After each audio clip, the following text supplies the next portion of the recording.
Okay, just to let you guys know, I found the problem with the handle. It was the fact that this part wasn't in this little groove. It was like out and down here.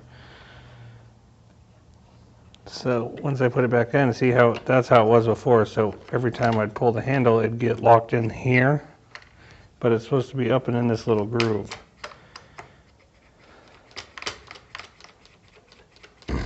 So it fell out of that groove there.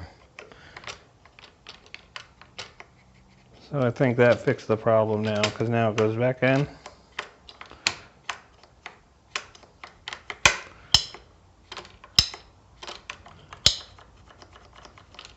Okay guys, let's finish cleaning that.